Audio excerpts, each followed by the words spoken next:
May libreng masahe kay Thanos ang Utah Jazz mga bro, bagsakan ng bumabantay. Mapapasalon pa sigurado si Jordan Clarkson. Pero iyak si Zion sa dulo ala point guard si JC. Jazz versus Pelicans ang muling pagkikita ni Jordan Clarkson at Zion Williamson. Mainit ang simula ni Kabayan mga bro, 8 points sa opening quarter. Pasok ang mid-range floater sa harap ni Brandon Ingram at buzzer beater 3-pointer. Inawa pa ang tira na yan ni Clarkson. Na-foul pa beyond the arc si Kabayan. Leading scorer si Clarkson sa Utah. Sinundan ng tig 6 points ni John Collins at Walker Kessler. Meron na ding 6 points sa Pelicans si Zion. Hindi kinaya ni Collins ang bigat ni Williamson mga bro. Kahit etong si Kelly Olynyk bagsak ng araruhin ng malatrak na katawan ni Zion. Pero lamang ng 8 points ang Utah Jazz sa opening quarter, 32-24. Second quarter, tuloy lang sa pambubuli sa ilalim si Zion. Back-to-back basket para sa two-time All-Star.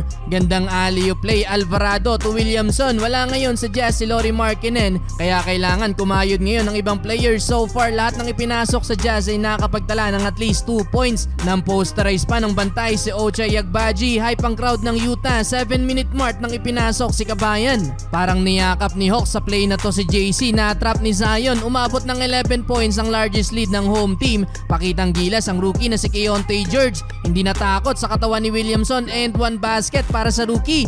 Under 4 minutes, paulan ng 3 ang Pelicans. Najee Marshall back-to-back 3s. Last 2 minutes, still na sana to para kay Clarkson. Natulak nga lang ni Ingram, bagsak si Kabayan. Nauwi pa yan si slam dunk ni Zion. Pero last 30 seconds, heto na naman ang rookie at nang posterize naman ang kalaban. Siya na ang leading scorer ng Utah with 12 points. Napanatili din nila ang lead 57-55. Third quarter, halos kakasimula pa lang ng laban mga bro. Na technical agad si Zion, kakareklamo sa officials. Mainit ang crowd ng Utah kay Williamson. Pinagbubo ng mapituan ng foul si Walker Kessler. Kahit klaro sa replay na bola ang nahuli ni Kessler. Collins naman mga bro, gandang putback dunk sa mintes na layup ni JC. Pati sariling teammate na posterize. Dikitan lang ang laban.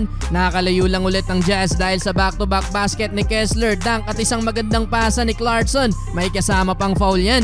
Tamang facilitator muna si Kabayan with 9 assists, samahan ng 11 points. Natapos ang quarter na tabla sa 88 ang laban. Well, fourth quarter, solid start para sa Utah. 10-3 run, balik sa 7 points ang lead ng home team mga bro.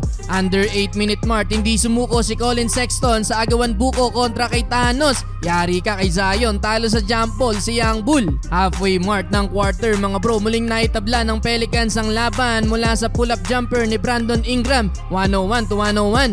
Buti na lang biglang flame on si Jordan Clarkson mga bro, 5 straight points para kay JC. Clutch pa yung 3 points ni Simone Fontecchio mga bro mula sa assist ni Jordan Clarkson. Well, after nyan mga bro, unti-unti na ding nawalan ng kumpiyansa ang Pelicans at sa uli panalo ang Utah Jazz. Solid double-double performance mula kay Jordan Clarkson.